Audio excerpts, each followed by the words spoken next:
So finally, let's look at numbers. So in numbers, Python has two main numeric data types. You can either have an integer or you can have a floating point number. So you can have the two, an integer or a floating point number. So let's first look at integers. Integers can either be both positive or negative.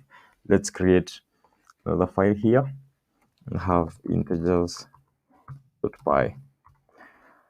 So let's create an integer x. An integer x will be equals to 5. And then we can have an integer y. So they can either be positive or they can be negative. Then you can have those as the integers. So if you print that, you either get 5 or -3. So those are integers. And then we have floating point numbers, or numbers with a decimal point. That is what we mean by floating point numbers. So for example, pi is usually 3.142. Then or 3.14159. It's, you can have that, or 3.142. And then the negative floating type would be -2.5.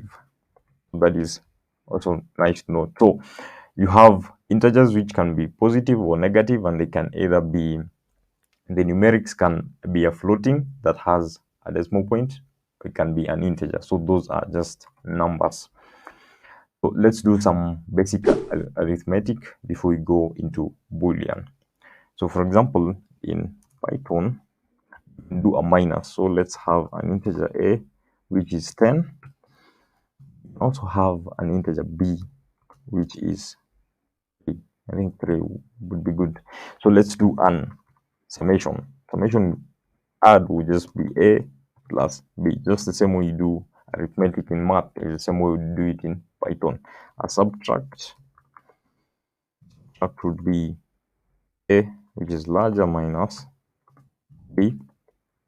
We'll just be printing all this so that we are able to know.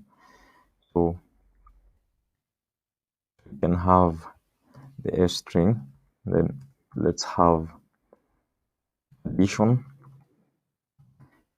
So addition,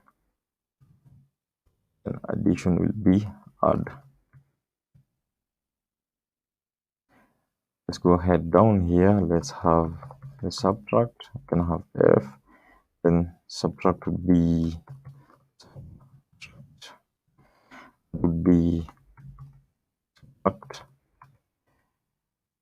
Let's go ahead, and we have done addition, subtraction. Let's do multiply. You can see how easy Python is. So a multiply by b. Then down here, let's just do the print. It's nice to do the repetition. Just type it out instead of just copying and pasting, because it will get ingrained into your mind. Multiply. Then the final one should be a divide. Divide would be a is 10, so a divide by b. I think that should do. And then let's print. So we have here, we have a divide, and then we have divide. Should be okay. So let's see what is thrown out. So I think I ran the wrong one, so let's go with Python strings integers. Bye.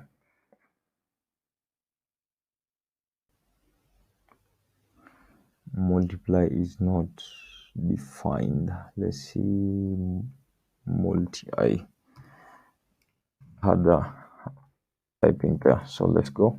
So you can see the addition is 13, the subtract is 7, the multiply is 30, the divide is 3.333.